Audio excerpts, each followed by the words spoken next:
Amir Albazi, greasy split. Oh no. KKF my ASS. If you're city kickboxing, you must be so bad. Oh no. Oh, welcome to the MMA RAXPOD. Fresh off UFC Vegas 74. We made it out by the skin of our teeth.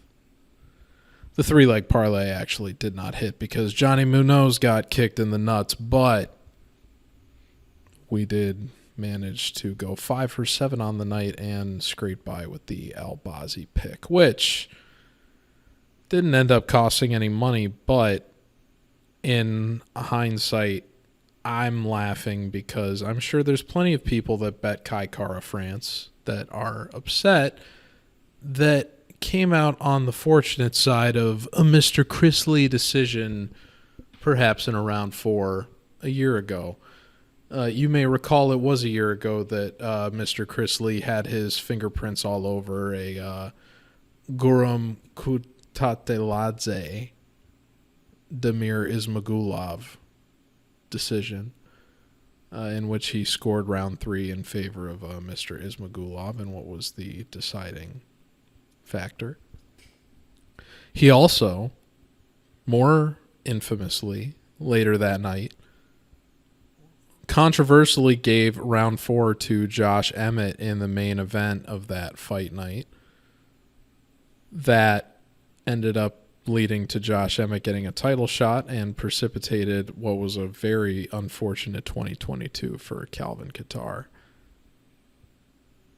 And then after that, Mr. Chris Lee, and not only him, but the entire judge panel just about a week later, I believe, conveniently missed the spinning back fist knockdown that Arman Sarukian landed on Mateusz Gamrot.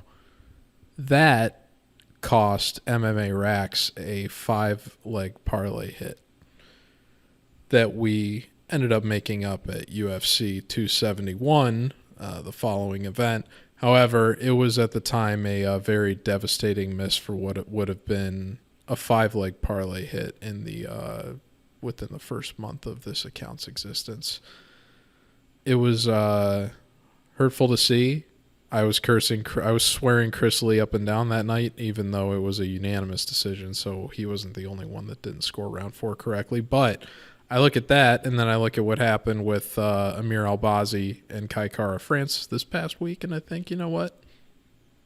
Splits go both ways.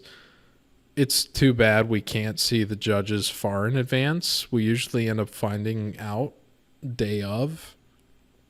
I would say for main events, you might want to keep that in mind going forward, depending on the circumstances.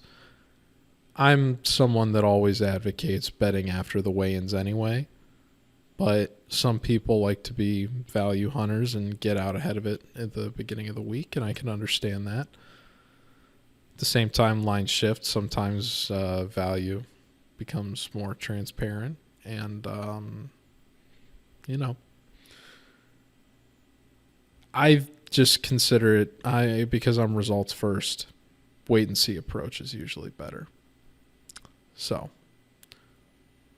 Amir Albazi, I'll acknowledge, probably didn't win that fight. If you did have him winning, you had to have it 3-0 through the first 3 rounds. Kai Kara France clearly got rounds 4 and 5. Chris Lee clearly did not get round 4 correct. Although I will say Albazi, it seemed like, was landing the more powerful, if you want to call them damaging shots. Really the only damage either fight or wore during that fight was, Albazi pawing at his nose around the second round, I believe. I think Albazi won the first round, but you've got to be a little creative in your interpretation if you want to give Albazi round 2. I personally would have leaned Kara France getting round 2 if we're going off damage based on that visible damage that Albazi was dealing with pawing at his nose in the second round. Albazi obviously got round 3 Cara France, I think, closed it out from there. I was expecting Cara France to get a 48-47, and I thought he had a case for a 49-46. But Albazi by the skin of his teeth. Alex Caceres was more certain. That did go how I expected to, which was if that gets to round 3, Pineda's going to collapse, and he was kind of begging Herb Dean to stop, or whoever the ref was in there with them. I can't recall off the rip, but he was looking over like, can we maybe call this off, and then of course got a quick knockdown at the end that nearly salvaged his performance. But alas, they did account for the fact that he was basically begging for a stop and getting beat up for most of that round. So Caceres got the nod.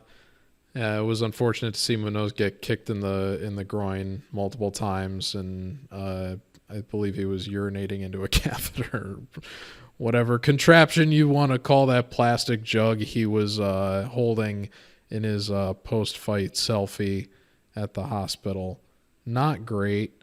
Understandable that a guy with those kind of jiu-jitsu credentials would just sit in guard for 15 minutes and try to get his money instead of getting finished. And then we hit on pretty much everything else other than Victor Altamirano, and I know people are going to give me a bunch of guff about that. I was already hearing it about, how Tim Elliott's the more complete martial artist and the divorce narrative. It's not so much about the divorce narrative as much as it is airing your whole laundry out there while you've got a fight to worry about. To that point, he angrily tweeted out about his family not getting Apex tickets, and he did end up deleting that before the fight went down. Elliott swore multiple times in the last 10 minutes whenever the fight got on the feet. He got dropped by the head kick in round 2 that ended up getting Altamirano scored round 2 by at least one of the judges. I thought he probably should have had round 2 based on that. I mean, all Elliott really did was try to give him a staph infection by rubbing his elbows into his eyebrows. Okay, they were trying to sell like they were saw blades or something, but it was just a grimy dude, a grimy, angry dude. But he gave a great interview, I thought, to his credit. Very composed, wasn't happy with his performance. Everyone on Twitter was thrilled that bet him, but he was his own harshest critic, which I appreciated, because I did think that he didn't perform his price and he left a lot to be desired in the striking department. But Altamirano, clearly did not do what he needed to do to win that fight and was chasing an armbar too much. So wasn't the right pick, but I thought there was enough value there if it stayed on the feet that he could have found the finish, and I think that's the way it could have gone. But he almost accidentally swiveled into an armbar in the first round, and he kind of got locked into that, which just speaks to, an early fighter versus a veteran, although the age gap wasn't too pronounced. Put Tim Elliott against literally any ranked flyweight, I think that they probably beat them, including Jeff Molina. So that'd be a nice welcome back fight. That'd be interesting. I think Cara France versus Tim Elliott would be fun if we're going to leave Tim Elliott ranked 11th out of the top 15. But we'll see what they decide to do. Anyway, that's enough talking about UFC Vegas 74. We got a new event to get into. This is the first pay-per-view for the RAXPOD 289. We typically do pretty well with these. The thing that's so crazy, if you've been paying attention, is last pay-per-view 288, we missed the Ribeiro-Holmes 1.5, which was unfortunate because it was about by like 50 seconds that Claudio Ribeiro was able to get that done. Shouldn't have taken that because Holmes, you could see on tape, he was a guy that would kind of stall in the clinch, but he would do it in a way where he would kind of like gas himself out. It was bizarre. So thinking Ribeiro would press the issue a little bit more. Instead, he took a measured approach to making sure he got the finish. And to his credit, he got it, but it just didn't happen as quickly as I thought he would. That ended up being something like 160 unit swing because we hit every other pick We got Kennedy and Chekwu. We graded for Vola, but I didn't announce that. I told people to stay off. So I didn't get that one, but I did get Jourdain over Kron Gracie, which I absolutely did not understand. I mean, that was a great. The whole card was just a great testament to like how much of a factor ring rust is between Sterling beating Cejudo by split, Muhammad Burns Gilbert not getting enough time off from going 15 minutes with Masvidal, even though Masvidal wasn't exactly, the Jorge of old, so to speak. And then Kron Gracie, I mean, if you bet that guy off of 3 years of ring rust, I mean, you're cuckoo. That's wild. Just because you didn't like Jourdain in his previous performances, even though he gave some great fights, I thought, against Burgos and in other times.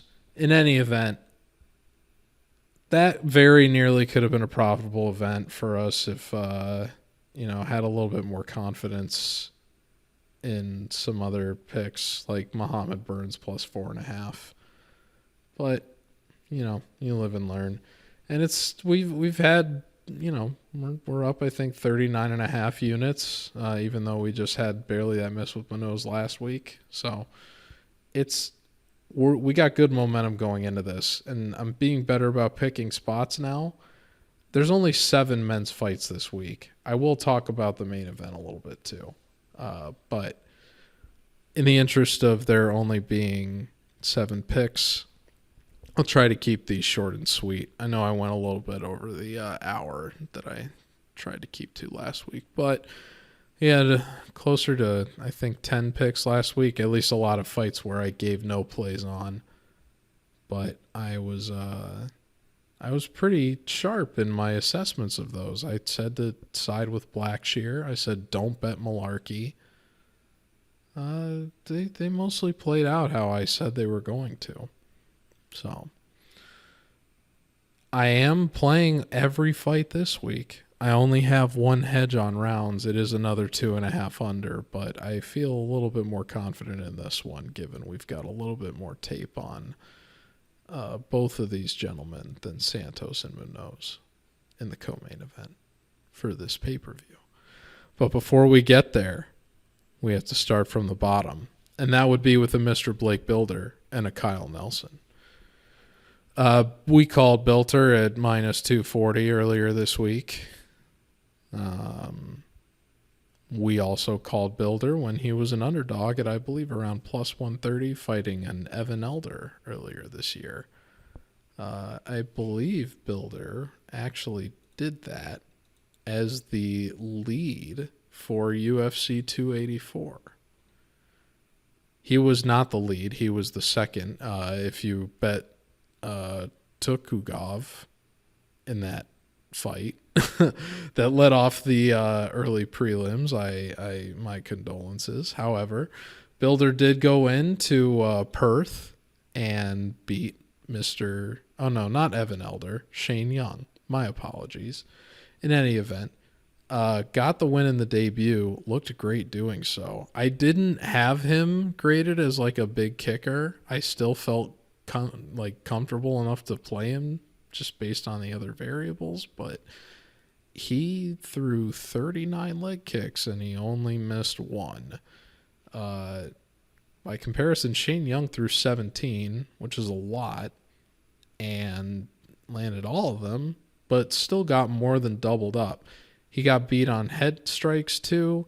He did land more body shots, but he landed 20 less head strikes and 31 overall less significant strikes. And Bilder was it was just a barrage the whole time. Just he presents a very complex striking puzzle. It'll be interesting to watch him develop. He's still undefeated at this stage, so he's fighting with a lot of confidence. But it's going to be interesting to see how they bring him along. I think that they see long-term potential in him because I think they're trying to get him an easy win here. Kyle Nelson is not a guy that has performed well of late. And his UFC wins to this point, He's got one. It's Polo Reyes, Pollo, no say. But that was his only win that he got. I believe that might have been at the fight night that was in Mexico City. So it was kind of an upset win. But that was back in 2019. He's fought 3 times since. He got KO'd by Billy Quarantillo in a fight that he wanted to be out of at the end of the second round. Jai Herbert, he was a big underdog. He somewhat outperformed his price, but that was more Herbert nearly letting that fight get away from him than anything else. And he had absolutely nothing in the third round. Doo Ho Choi, we made that a parlay leg, and he just didn't. It was more of a fade on Kyle Nelson than a belief in Doo Ho Choi. And there was a very controversial point deduction that ended up making that a draw, which resulted in a push. Otherwise, Kyle Nelson was on his way to losing that fight as well and probably would be out of the UFC. So they had already set Nelson up to be a sacrificial lamb for Choi, and it didn't pan out. Now they're giving him another guy that they see has some potential in builder. And I think it's just very transparent here that there's way more variables pointing to builder being the side than Nelson. Nelson takes too much damage, more chinny, more attrition. You don't trust a guy like that just because he's going to have the size advantage when the other guy has already demonstrated how much more of a complex striking puzzle he can be. Nelson could end up getting a KO. You can't rule it out. The guy has demonstrated he has power, but he hasn't been able to consistently deploy it quickly enough to where he's been able to get wins on the UFC level. He is 1-4-1, should be 1-5. He has not won a fight by decision since 2016. Builders available at 240. I think that's pretty appropriate. I don't know what parlays are going to look like this week, but I think Builder's very, very, very playable at that price. Very accurate, and I would expect him to win.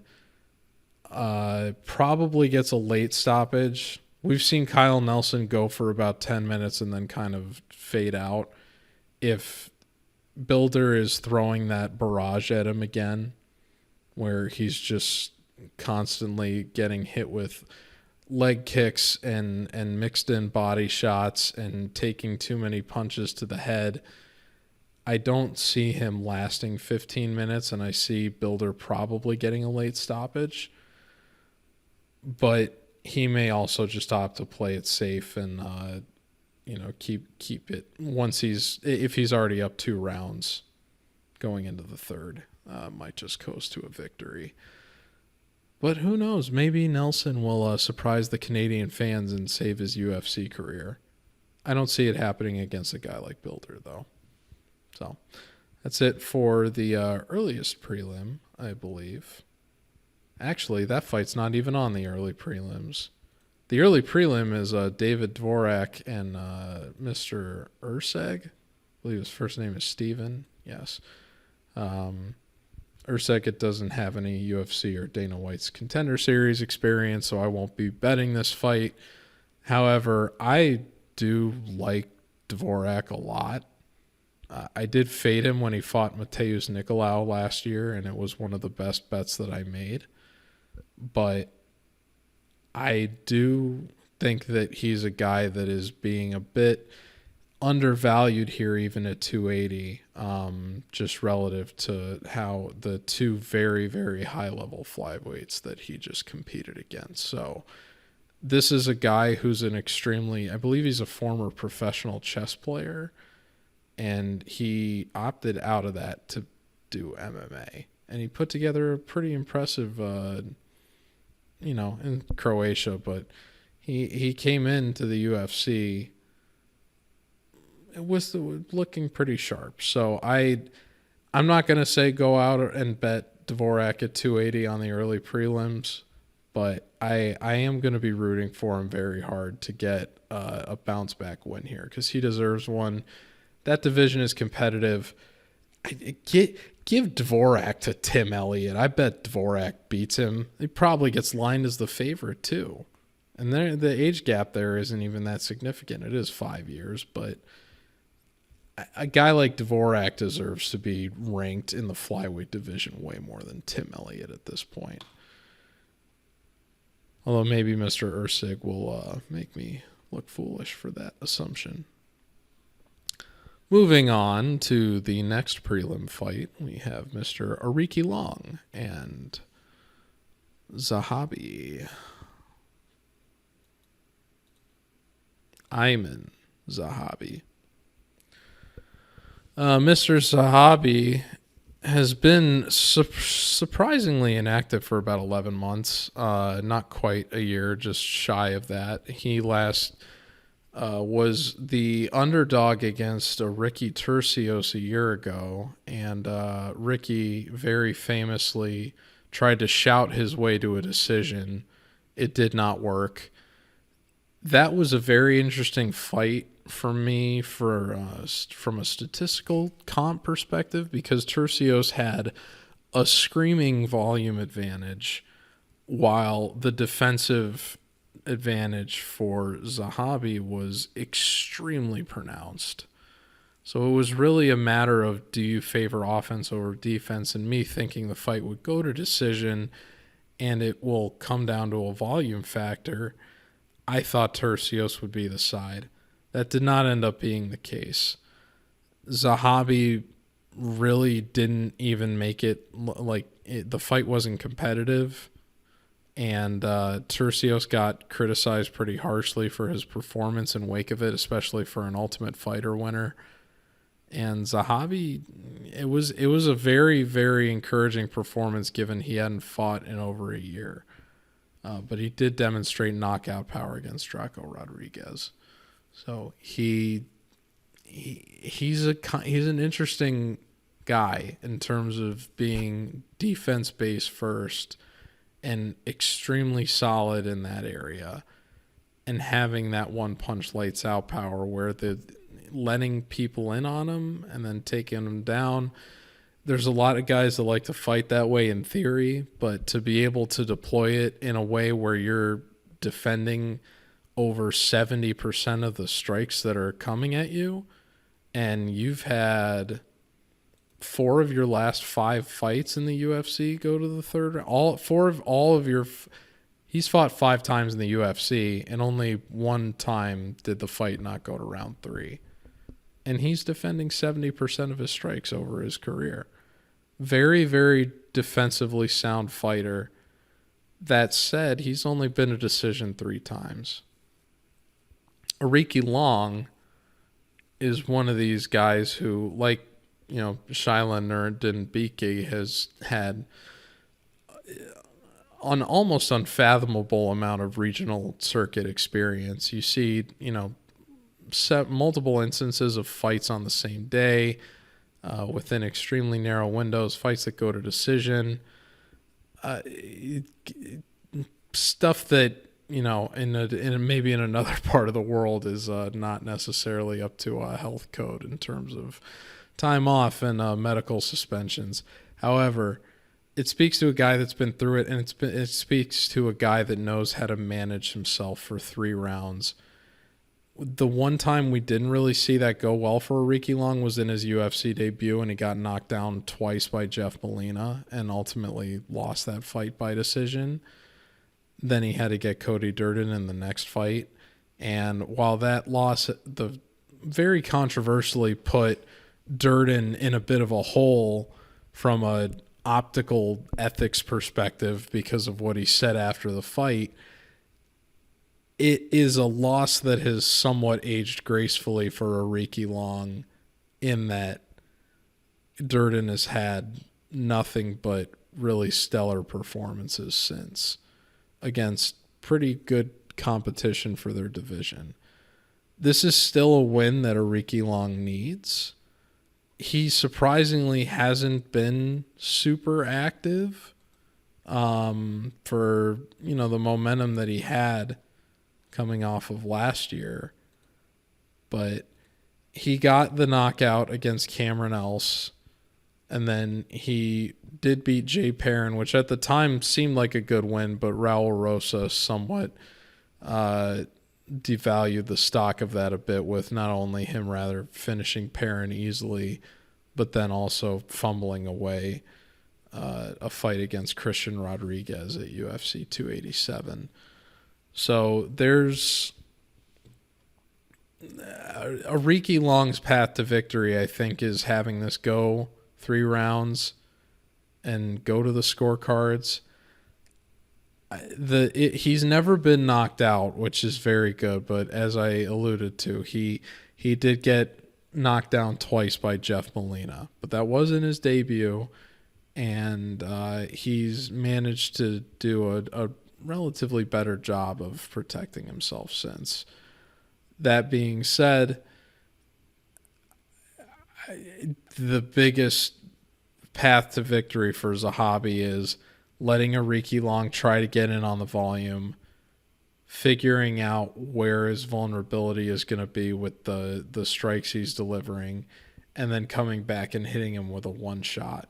So really what you're looking at here is, do you think Zahabi's going to land the KO shot, which he's going to have plenty of opportunities to do against a guy that's been knocked down in the UFC but's never been knocked out in MMA? Or is Ariki Long going to grind this out to a decision?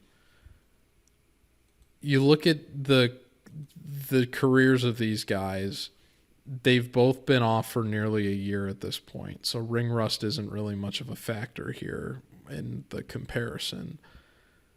They have a similar amount of fights, but the level of competition for Ariki Long has proven to be far more valuable than what Ayman Zahabi has had. Reginaldo Vieira, I don't believe, is in the UFC anymore. Last competed in August 2022 in KSW, lost a unanimous decision. And his fight with Zahabi was indeed his last one that he took. And he's now 40 years old and fought him in 2017. So that was a very late performance there. After that, lost to Ricardo Ramos, lost to Vince Morales, which is not a loss that has aged well at all compared to the losses that Ariki Long has had in his early career. Draco Rodriguez, it was a devastating KO that proved what he's capable of. Not necessarily against a super high-level fighter, though, for UFC caliber. And then Tercios, people have been skeptical of how well he was really going to do against better competition. Zahabi, at least, has shown he can win at the UFC level against guys that are maybe coming into the roster around the same time as him. So he was a good test for Tercios that Tercios completely failed. So Zahabi has kind of, I think, shown where he's going to thrive, and he's 35 years old. Whereas you look at a guy like Ariki Long, who already has way more of this experience going the distance, and is 29 and has never been knocked out, and has had more gracefully aged UFC experience than what Ayman Zahabi offers. Ariki Long started the week as the favorite, just slightly. I picked him at 117. He has since fallen to the underdog, just slightly under 110, and Zahabi has flipped to the slight favorite. But, I mean, anytime that you're dealing with, minus money in the 100 to minus 120 range, you are very much going to be considering it basically a pick 'em. So, with that in mind, if this is a toss-up, I'm going to go with the guy that's got the age in his favor that has proven he's better at managing decisions, at least relative to how many times that they've gone the distance. A sextuple 6 times, 18-3 is just insanely pronounced. If this fight gets to round 3, I expect Ariki Long to really turn it up and put it away, but it's got to get there first. It will be interesting to see if Zahabi presses the issue a little bit more in the first 2 rounds. If he is able to win the first 2 on damage, that's going to put Ariki Long in a difficult position going into round 3. So I was tempted to hedge on the over on rounds here because it was the way more juice on it, but I had success betting it last fight with Jay Perrin and Ariki Long. However, I think that there is, given the pick'em odds, you can play Ariki Long here, and I would expect him to get a win by unanimous decision. Probably a 29-28. I doubt we see a 30-27. Possible we get a split depending on how much damage Zahabi's able to do with his counters. But I still like Ariki Long here to get his 3rd win in a row in the UFC. Next fight. Nasruddin Imavov versus Chris, the Action Man Curtis. I have bet Chris Curtis 4 times in a row. I like Chris Curtis a lot. I do. I bet Chris Curtis last year when he fought Rodolfo Vieira and got rewarded for that. I bet Chris Curtis when he fought Jack Hermanson only a month later and got bitten for that. I then bet Chris Curtis when he was an underdog against Joaquin Buckley, and I saw Chris catch in the 2nd round. I saw him chicken wing a leg kick, which set up a counter hook that he disguised because of the angle that he chicken winged the leg kick at so beautifully. Buckley didn't see it coming, got caught clean, dropped down, and Curtis was able to finish the fight on the ground. Got him at I think around the plus 140 range. One of the great dog picks I had to close out 2022. Was very proud of that one. And then I bet Curtis again against Kevin Gastelum, and it's the outcome of that fight is disputed by some. I was in attendance at 287. I do believe it could have been scored either way depending on how you wanted to give round 2. However, if you're going off the perception of damage, Chris probably should have lost it. People say, including Mr. Curtis himself, that there was an accidental clash of heads that was not penalized. I'm inclined to agree with him. I was also snake bitten by one in one of the follow-up events between Ricky Simone and Song Yadong. Multiple unpenalized head clashes in that case that went unnoticed and had a significant outcome on the result. However, I did think it was fair to say that Kevin Gastelum won that. So it was interesting to see Curtis have sour grapes about both of those outcomes. What makes it particularly interesting is that Mr. Curtis has launched a podcast. They actually announced it on the same day that the MMA RAXPOD announced its show, only an hour later. But Mr. Curtis and his good friend Sean Strickland have been doing a pod of their own of late. Mr. Strickland obviously has his own main event coming up in which if he wins, he'll probably be a very good candidate for a title shot against Izzy. However, his most recent win was a company man fill-in for the main event to kick off the year, which was against Nasruddin Imavov. So you have to believe that a teammate like Strickland is going to be advising Curtis on the best way to go after this. However, that was one of the angles that I thought was going to serve Curtis well against Jack Hermanson And it just didn't play out that way. Curtis got frustrated. He was upset that he perceived Hermansson to be fighting a coward's fight by skirting the cage and peppering him with distance strikes and not letting Curtis get into his comfortable countering groove and slowly take over and lead the dance in the second half of the fight, as he's prone to do. Hermansson took advantage of the slow start and kind of ran away with the fight in a way that really frustrated Curtis. So the insight from Strickland, who beat Hermansson in a main event earlier that year, didn't really do anything for him. So you have to wonder if that's going to be a factor in this again. Imavov has an age gap in his favor. He is at an age where it's more likely that we see improvements in areas of technique where he needs to make them. And he just has a bit higher of an upside for the UFC relative to where Curtis is. I'm not going to say Curtis seems distracted. There's been some other cappers on MMA Twitter that have taken exception to getting blocked by him this week.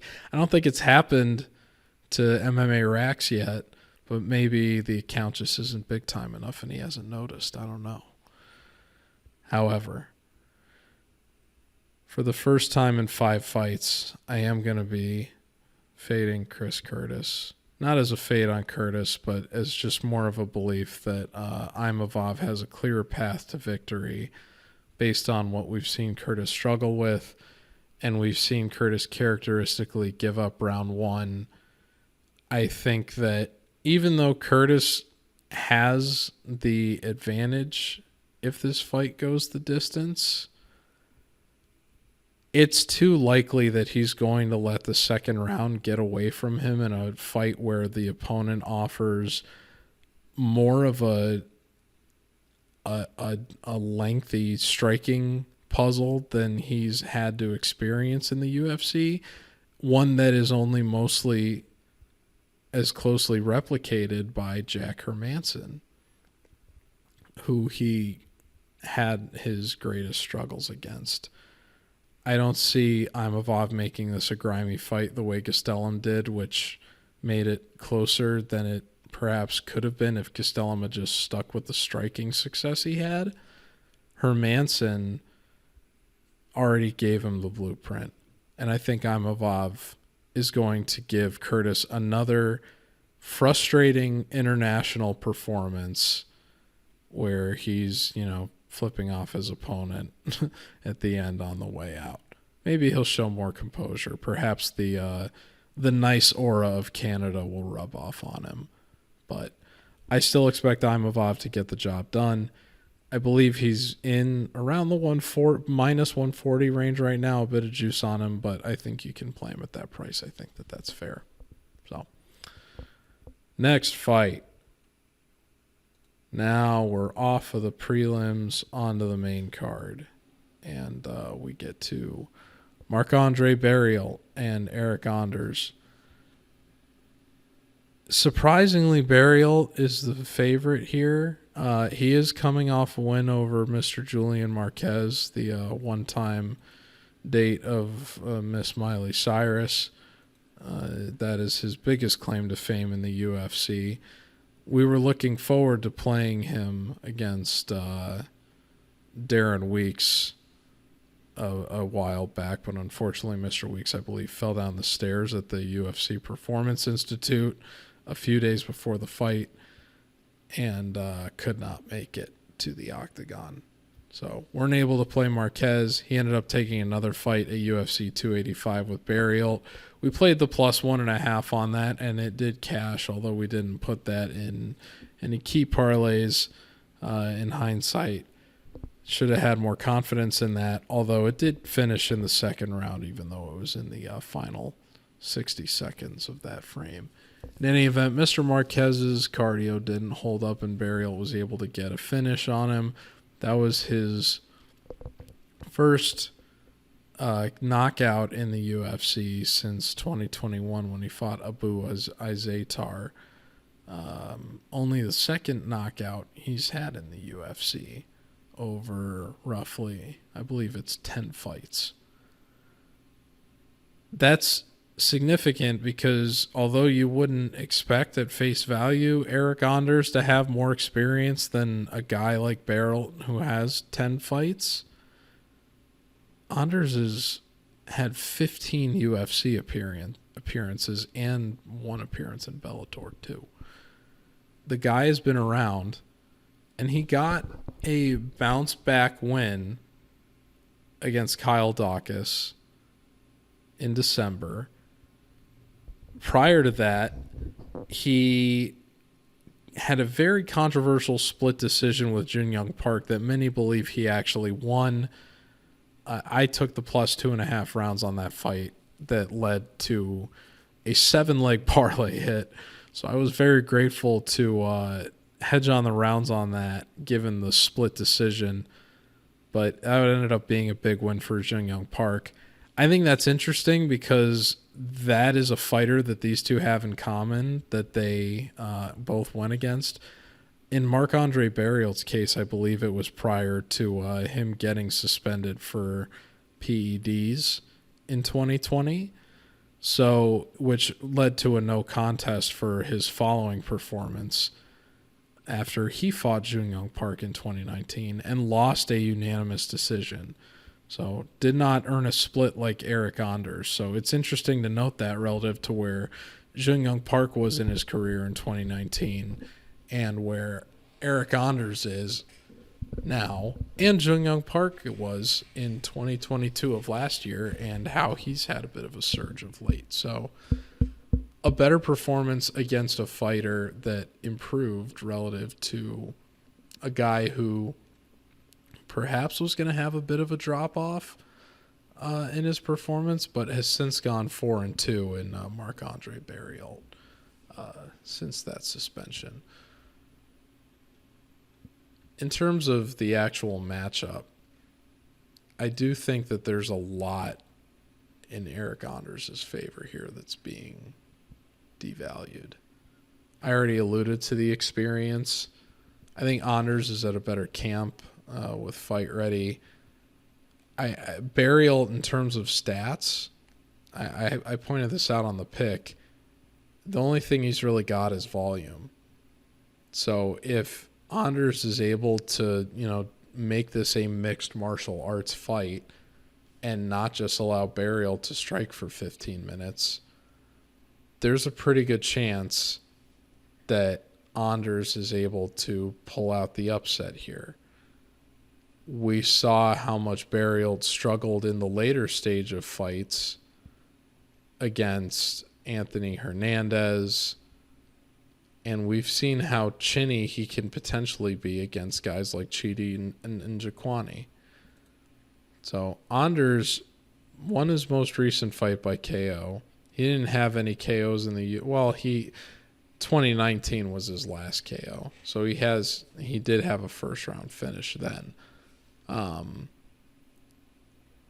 not gonna go out and say the guy is gonna be able to put him out in the first round, but Anders has shown a bit more reliable third round ability, I think, of late than Barrial has, at least in the UFC. I would very much have expected Anders to be lined as the favorite here, and I was surprised after doing my analysis, which I like to run the numbers by themselves and then not look at the prices until after I've made a judgment call. I was very surprised that Anders was not favored here. I thought the lines would have been flipped because Barrial has been priced at around minus 140, and I believe that has fallen since. When I put the pick out for Anders this week, he was plus 130. I believe it's down to plus 109 now, so the line has shifted quite a bit. I have a lot of confidence in this pick, to be honest. It's there's a lot of the variables that I look at here. They're just all pointing in Anders' favor. I could see some kind of, dirty hometown cooking if it somehow goes to decision and, the second round is ambiguous. They'll be at the main card by then. If my picks have played out, they won't have had a male Canadian winner by this point. The closest thing they'll have had is Imavov for the French Canadians. However, I do think Anders has more of the upside here, and I'm gonna play him as an underdog. So, Eric Anders, come on down. All right, next fight. Dan 50K Ige takes on Nate the Train Landwehr. Ige, there's a lot of people backing Landwehr, and probably because they see a lot of value on him and thinking that this line is wide. When you look at the numbers straight up, Landwehr looks like he should be making this at least a pick'em. But when you look at the competition relative to what Ige's gone through, and then you look at a lot of the technical elements, I mean, it appears to be polish versus, wild man at first. Landwehr did fight with more composure against Austin Lingo. However, if you go back and look at the scorecards, the judges all scored round one for Austin Lingo.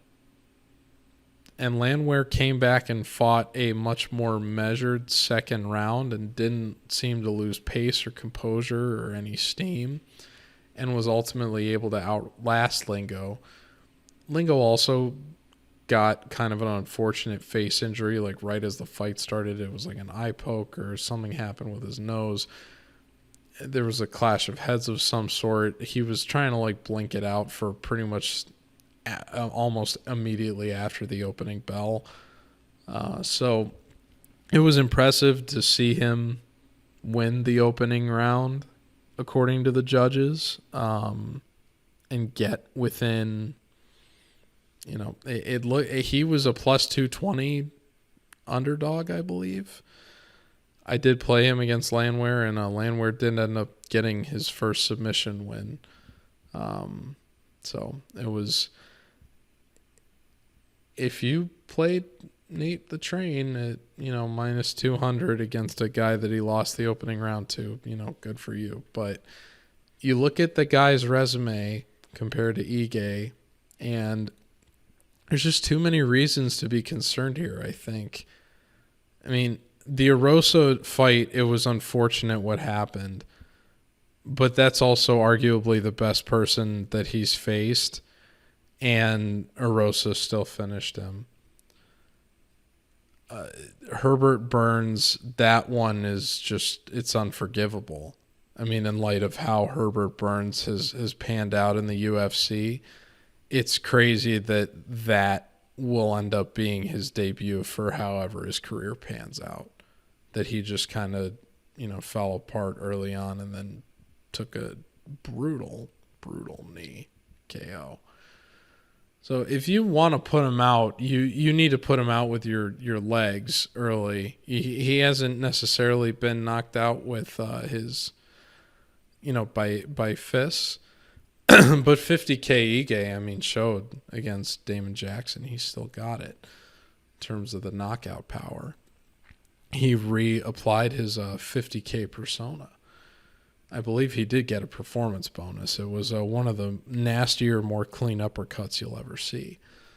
To that point, one thing I think to keep in mind in this matchup is Landwehr early on against Lingo, when he was getting pressured, had kind of a habit of backing himself into the fence and trying to use the cage to spring off to avoid being cut in. When Jackson tried to do that against Ige immediately surged in, got into the clinch, and would rip body shots, and he consistently was able to do that and was quick enough to cut off the cage.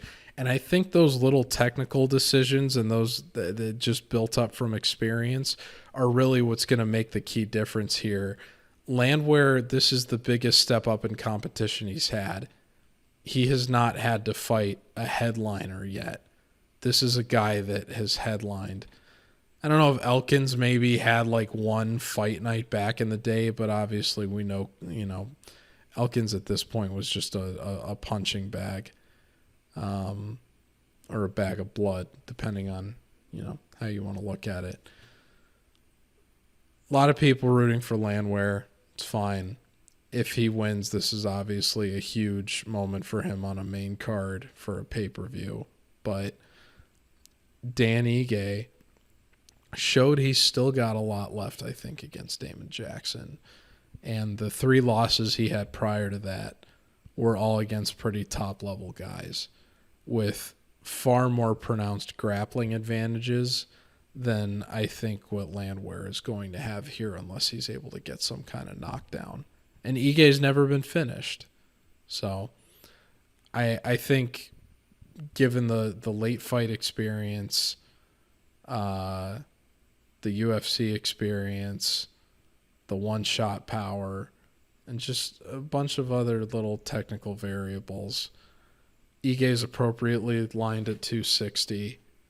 I think it could be an even further out than that. I think he could be up to 300, to be honest. Landwehr could sneak a decision somehow, I think, if he's able to put on a ridiculous pace and maybe get knockdowns. But Dan Ige is someone that's shown he's durable and he's determined, and he's been through it more. I think this is a fight where you lean on experience over, what your heart is telling you. So I'm big on Ige. After that, we've got Mike Mallow and Adam Fugit. Watching the tape on Fugit's 2 UFC performances, I do hope that he sticks around regardless of what happens here. He is a quirky, unorthodox guy that uses a lot of twitchy feints. Most of the guys that are his size don't really use their head that effectively. But he does a good job of trying to, keep it off the center line and keeping it low to try to use it with twitching his shoulders forward. He's just constantly showing different things and moving in unorthodox, weird ways that utilizes length well. He was able to deploy grappling successfully to help him find a finish against Yusaku Kinoshita.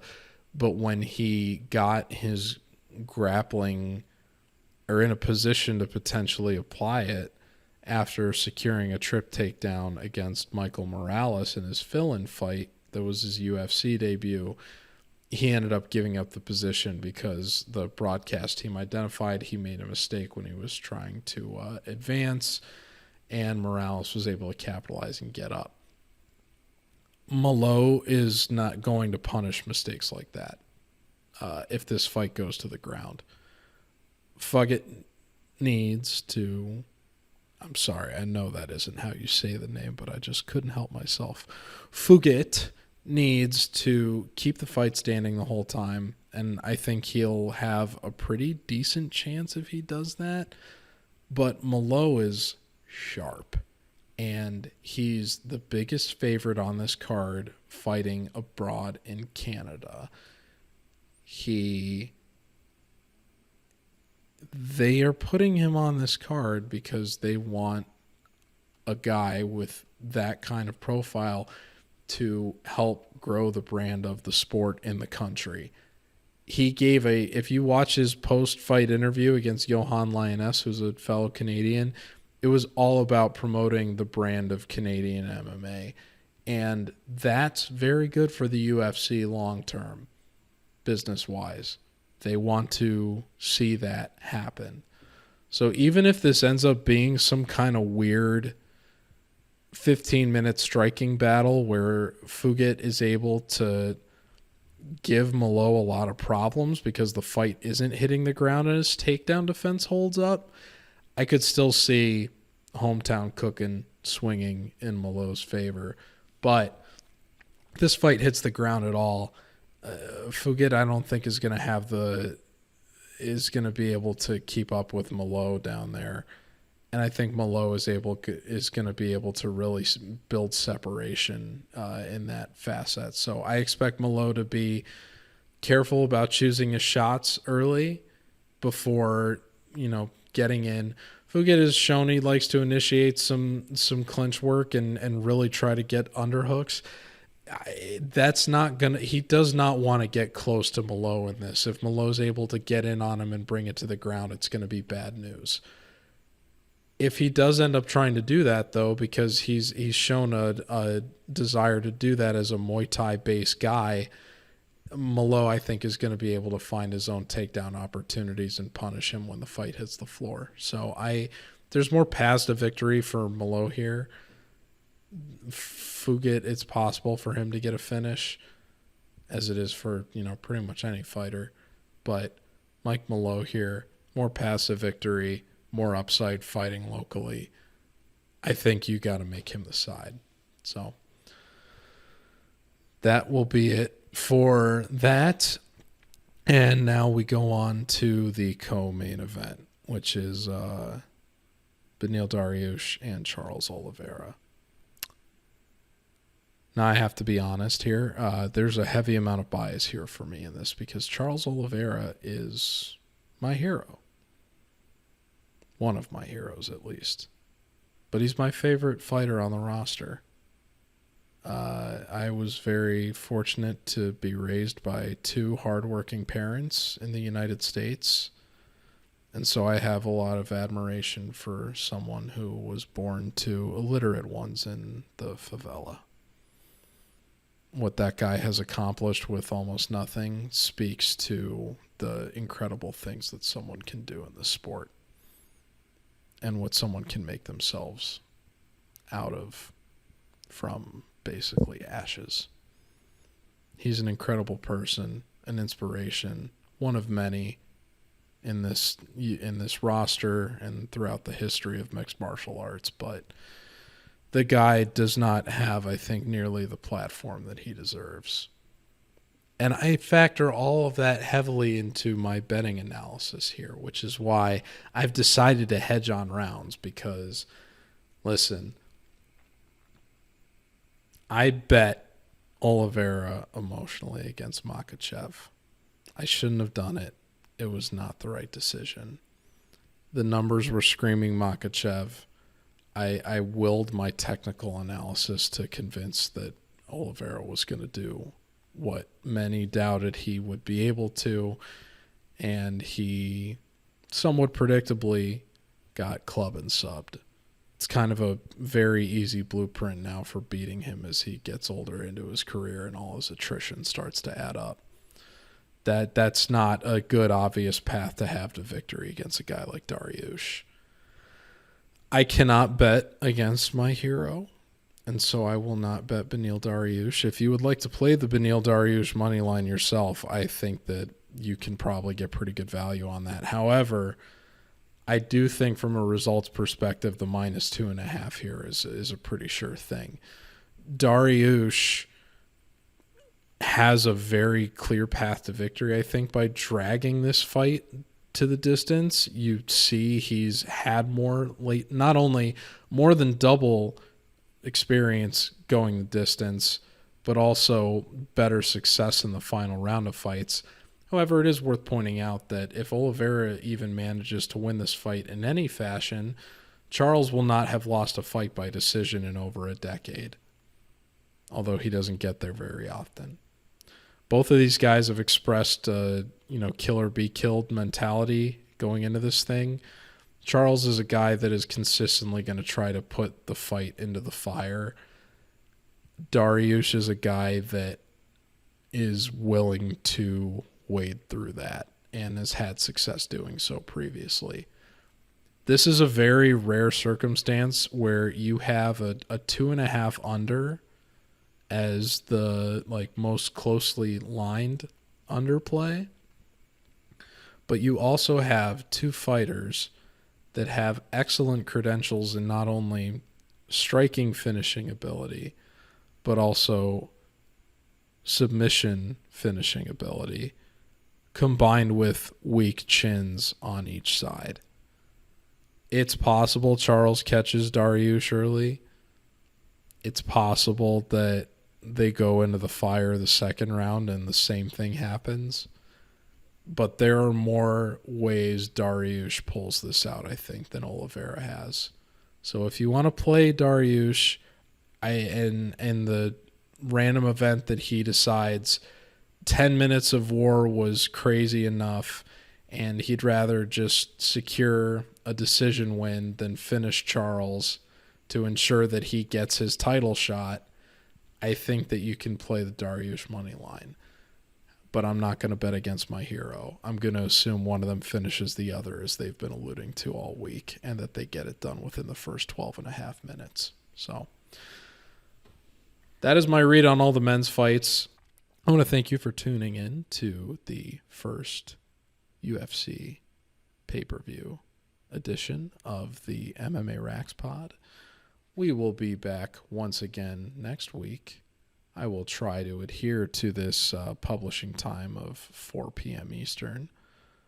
But we will be back the following week for UFC Fight Night, Vittori Cannonier, going back to the Apex. And we've got some other interesting fights on the card as well. So should be a good one. But until then, enjoy UFC 289. Good luck with your own bets. And thank you for tuning in. Take care, folks.